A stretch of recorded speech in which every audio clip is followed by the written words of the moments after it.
एक बार भगवान श्री भोलेनाथ तपस्या कर रहे हैं, माता पार्वती बैठी हैं। उतने में देवर्षि नारद जी वहां पर पहुंच गए। मैया ने कहा, नारद जी आप बड़े दिन बाद आए। मैया ने प्रणाम किया। अब दोनों ने बातचीत किया। नारद जी महाराज कहते हैं, मैया मुझे कहीं जाने आने का मन नहीं करता। मैया ने कहा, क्यों? आप पहले तो आते रहते थे, अब बहुत दिन बाद आपका आगमन हुआ। अब जैसे कहा, नारद जी कहते हैं कि मैया मैं इसलिए किसी के घर नहीं जाता, खास करके विशेषकर गृहस्थियों के घर में तो मैं जाता ही नहीं। क्यों? क्यों नहीं जाते? क्योंकि गृहस्थियों के घर में लड़ाइयाँ बहुत होते हैं, सुबह शाम लड़ाई होते हैं, इसलिए गृहस्थियों के घर में जाने से नारद जी महाराज डर जाते हैं। मैया ने कहा, कैसी बातें कर रहे हैं, हम भी गृहस्थी हैं और हमारे गृहस्थ आश्रम में कभी लड़ाई नहीं होता। देखो, परिवार हो तो भोलेनाथ की तरह, क्योंकि उनके परिवार में कभी झगड़े कभी लड़ाई नहीं होते। प्यार से बोलो, भगवान भोलेनाथ के परिवार में झगड़ा है ही नहीं। क्यों? क्योंकि उस परिवार में अधिक प्रेम है।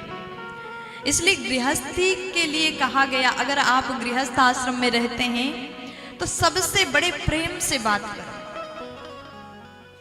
आप सब गृहस्थी हैं, अपने घर में रहो तो सबका सम्मान करो, सबसे प्रेम से बात करो। वैसे आप लोगों का परिवार हमको बहुत अच्छा लगा। कल हम एक परिवार में गए, आपके परिवार में जो परीक्षित के रूप में बैठ करके कथा श्रवण पान कर रही हैं, जो वृंदावन धाम में भी गई थी। माता जी का परिवार बहुत अच्छा। हमने पूछा, ये पूरा परिवार आपका ही है?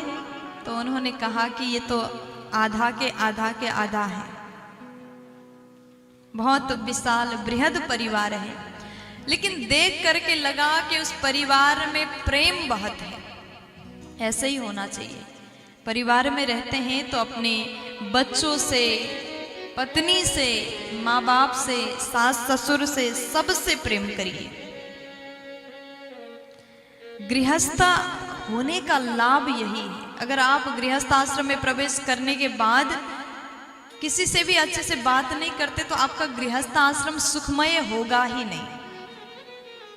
भगवान कृष्ण ने भी गृहस्थ आश्रम में प्रवेश किया और बड़े प्रेम से भगवान ने अपने गृहस्थ आश्रम को जिया। प्यार से बोलो राधे राधे। तो मैया पार्वती कहती, हमारे घर में कभी झगड़े नहीं होते। क्यों? क्योंकि भोलेनाथ अपनी हर बात मुझे बताते हैं। अगर आप भी चाहते हैं आपका परिवार भी भगवान शंकर जी का परिवार जैसा हो, तो अपनी मन की हर बात बता दिया करो। पति हर बात पत्नी को बताएं, पत्नी को चाहिए हर बात अपने पति को बताएं। कुछ भी ना छुपाओ। जो आपने सोचा, जो आपने किया, तुरंत कह दो। कभी झगड़ा नहीं होगा। एक दूसरे को समझ करके चलिए, एक दूसरे के प्रॉब्लम को जानिए, समझिए और साथ दीजिए। अगर आप ऐसा करते हैं तो आपका जीवन सुखमय होगा। भगवान शंकर माता पार्वती से बहुत प्रेम करते हैं, हर बात बताते हैं। मैया ने कहा, नारद जी हमारे भोलेनाथ सब बात हमको बताते, कुछ भी नहीं छुपाते। यहां तक मंत्र भी, गोपनीय मंत्र भी बताते हैं। कहते हैं आपने जो गुरुजी द्वारा मंत्र प्राप्त किया है वो किसी को भी नहीं बताना चाहिए। अच्छा, आप लोग ने गुरु दीक्षा लिया है? नहीं लिया? लेना जरूरी है। जीवन में गुरु का होना जरूरी है। जब तक जीवन में गुरु नहीं होंगे तो भवसागर कैसे करोगे, पार कैसे होगा? मंत्र लेना जरूरी है। दीक्षा लीजिए और वही मंत्र को जाप करिए।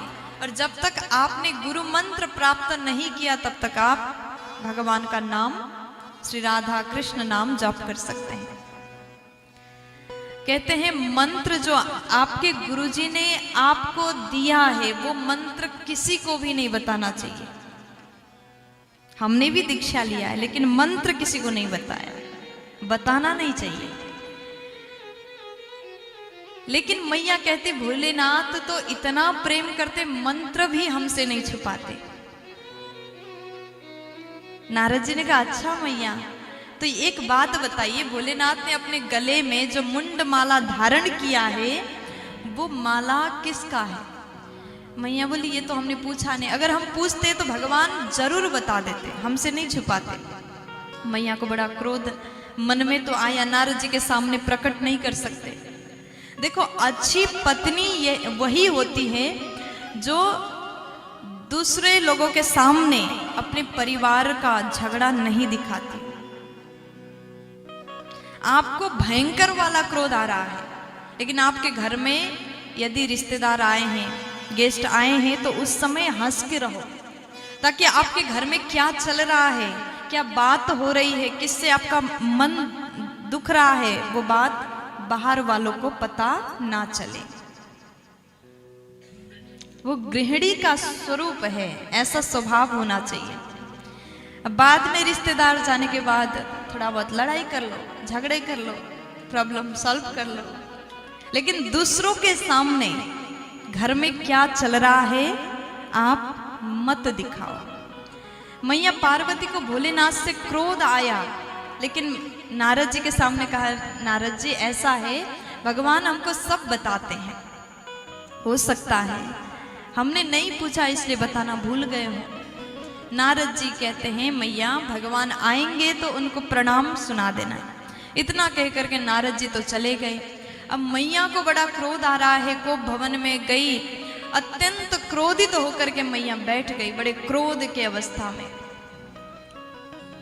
माता पार्वती बैठी, भोलेनाथ तपस्या से आ गए और रोज मैया पार्वती भगवान के चरण धोने पहुंच जाती थी द्वार तक। भगवान ने देखा आज तो पार्वती जी नहीं आई। पूरे कैलाश में भगवान ने मैया को ढूंढा, कहीं पर भी नहीं है। अब उसके बाद भगवान श्री शंकर को भवन में जाते मैया बड़े क्रोध में बैठे। भगवान ने कहा कि देवी आप आज हमसे क्यों नाराज हैं? अब मैया कहते हमसे बात मत करो। भोलेनाथ कहते देवी ये तो बताओ कारण क्या है? आप ऐसे ही क्रोधित तो नहीं होती, आप हमेशा मुस्कुरा करके रहते, आज आप क्रोधित है तो कारण क्या है? मैया बोली हमसे बात मत करो, चले जाओ। मैया रूठ करके बैठी। भगवान ने बड़े प्रेम से मैया से पूछा देवी बताओ क्या बात है? मैया बोली प्रभु आपने कहा था आप हमसे कुछ भी नहीं छिपाते, लेकिन इतनी बड़ी बात आज तक नहीं बताया। आपके गले में जो मुंड माला है वो किसका है? भगवान बोले आप ही का तो है। अच्छा ये कैसे संभव है, मैं तो जीवित हूं। तब भोलेनाथ बोले कि देवी जब आपकी मृत्यु होती है तो आपके याद में मैं सिर का माला धारण करता हूं। मैया ने पूछा प्रभु अगर हम मरते हैं तो आप नहीं मरते क्या? भगवान बोले नहीं हम तो कभी नहीं मरते, हमने अमर कथा सुना है इसलिए हमारी मृत्यु नहीं होती। मैया ने कहा प्रभु तो हमको भी सुना दीजिए। तो उसके बाद भोलेनाथ बोले देवी ये कैलाश पर्वत यहाँ पर भूत प्रेत हैं, कई प्रकार के जानवर रहते हैं, इसलिए यहाँ पर सुनाना संभव नहीं है। आप यहाँ से अमरनाथ चलिए। भगवान ने माता पार्वती को लेकर के अमरनाथ चले गए और वहाँ जाकर के सुंदर भागवत कथा सुनाया। अमरनाथ जाने के बाद में भगवान ने मैया से कहा देवी आप जितने भी पशु पक्षी है सबको भगा दीजिए। मैया ने ताली बजाया, सबको भगा दिया। लेकिन मैया ने देखा एक छोटा सा अंडा पड़ा हुआ था। मैया ने विचार किया ये अंडा क्या ही कथा सुनेगा, रहने दिया। भगवान शंकर नेत्र बंद करके आसन में विराजमान है। भोलेनाथ के सन्मुख माता पार्वती विराजमान है। भगवान बोले देवी बड़े भाव से कथा सुनना, ये अमर कथा है, मन लगा करके सुनना। भगवान ने जैसे कथा प्रारंभ किया, जयकार लगाए, बोलिए भागवत भगवान की जय हो।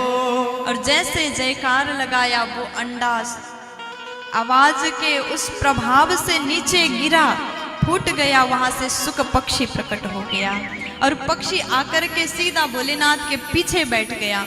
और भगवान ने जो कथा सुनाया, बड़े भाव से कथा सुन रहा है। मैया से भगवान कह रहे थे कि देवी बीच बीच में ओम ओम ओम उच्चारण करना, ओम उच्चारण करना, ताकि हमको पता चले आप सुन रही हैं। भगवान ने नेत्र बंद किया, भाव से कथा सुना रहे हैं। मैया सुनते सुनते सुनते सुनते सो जाती है। देखो, भगवान की कथा में निद्रा देवी बहुत ज्यादा परेशान करती है, इसलिए हम लोग बीच बीच में राधा नाम उच्चारण करते हैं। एक बार जोर से बोलो ना, ए मैया, थोड़ा मस्ती में बोल दो ना। अब जैसे पक्षी ने सुनना शुरू किया, मैया जी सो गई। पक्षी को लगा अब भगवान को पता चल गया अगर, तो कथा रोक देंगे, अब क्या किया जाए।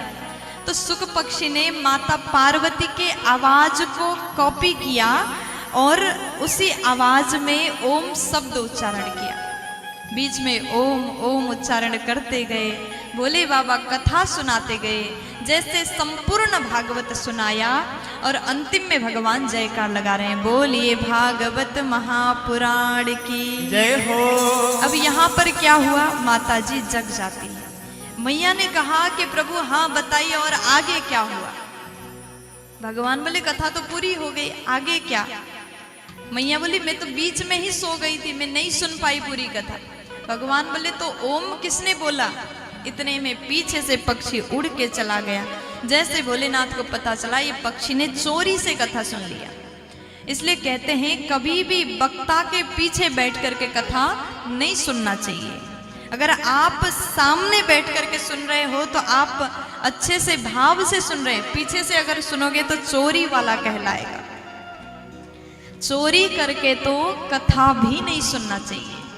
अब जैसे सुखदेव जी वहां से चले गए, सुख पक्षी चला गया, भोलेनाथ त्रिशूल हाथ में लेकर के पीछे पीछे भाग रहे हैं, आज तो इसको मैं छोड़ूंगा नहीं। अब पक्षी व्यास जी की धर्मपत्नी छत पे बैठी हैं, केस सुखा रही हैं और बैठे बैठे उनको नींद लगी, जमाई लिया तो मुख के द्वार से वो पक्षी अंदर प्रवेश कर गया, पेट में चला गया। भोलेनाथ त्रिशूल लेकर के खड़े हैं, ये जैसे बाहर आएगा मैं तुरंत मार दूंगा। लेकिन पक्षी ने कहा अंदर से हम तो बाहर नहीं आएंगे। भोलेनाथ बोले जब तक बाहर नहीं आएगा यहीं पर बैठूंगा समाधि लगाकर। सुख पक्षी ने अंदर ही समाधि लगा लिया। जब तक भोलेनाथ बाहर हैं मैं बाहर नहीं आऊंगा, क्योंकि मुझे तो अंदर ही बड़ा आनंद आ रहा है। देखो, माँ के गर्भ के अंदर बड़ा आनंद है, क्योंकि वहां पर डिस्टर्ब करने वाला कोई नहीं है। जब तक हम लोग माँ के गर्भ के अंदर होते हैं ना, हमें सब याद रहता है, भगवान को हम याद करते हैं, स्मरण करते हैं, भजन करते हैं और बार बार भगवान से प्रार्थना करते हैं कि प्रभु एक बार यहाँ से निकाल दो, मैं आपको भूलूंगा नहीं। ये भगवान से वादा करते हैं।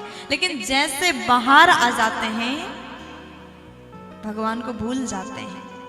यही सबसे बड़ा समस्या है। सुख पक्षी अंदर बैठ गए, बाबा भोलेनाथ क्रोध में खड़े हैं। व्यास जी आए, व्यास जी ने देखा और भगवान शंकर को देख करके चकित हो गए। प्रभु आप आज ऐसे यहाँ पर खड़े हैं, इतने क्रोधित मुद्रा में। भोलेनाथ ने सारी बातें बताई। व्यास जी कहते हैं प्रभु आप ऐसा मत करिए, आपने कहा कि उस पक्षी ने अमर कथा सुन लिया, अगर आप स्वयं उसे मार दोगे तो अमर कथा का महिमा क्या बचेगा। इसलिए नाथ आप प्रसन्न होकर के यहाँ से प्रस्थान करिए। तब भोलेनाथ वहां से चले जाते हैं। इधर सुखदेव जी महाराज माँ के गर्भ से बाहर नहीं आ रहे। 12 वर्ष बीत गए, 12 साल बीत गए। बाहर से व्यास जी महाराज कहते बेटा जल्दी बाहर आ जाइए, आपकी माँ को कष्ट हो रहा है। अंदर से आवाज आता है मैं बाहर नहीं आऊंगा, मुझे पता है जैसे संसार में आऊंगा तो सांसारिक माया मुझे भी पकड़ लेगी, यहीं पर बड़ा आनंद है। व्यास ने बार बार समझाया। तब स्वयं मायापति भगवान ने सुखदेव जी से कहा कि बेटा आप बाहर आइए, कुछ क्षण के लिए मैं अपनी माया का प्रभाव रोक दूंगा। इतने में भगवान के आदेश को पा करके भगवत दर्शन पाने के बाद श्री सुखदेव जी महाराज प्रकट हो जाते हैं। बोलिए सुखदेव भगवान की। और जैसे सुखदेव जी महाराज बाहर आए, जन्म लेते ही हाथ में कमंडलू लेकर के भजन करने के लिए जंगल की ओर चले गए। ऐसे परम हंस सुखदेव जी सूत जी महाराज के गुरु जी हैं। ऐसे मेरे गुरुदेव सुखदेव जी ने भागवत कथा को श्रवण किया था भोलेनाथ द्वारा, चोरी के माध्यम से सुखदेव जी के बारे में बताया, उनके जन्म कथा सुनाया। वही सुखदेव जी राजा परीक्षित जी को समस्त भागवत की कथा सुनाते हैं।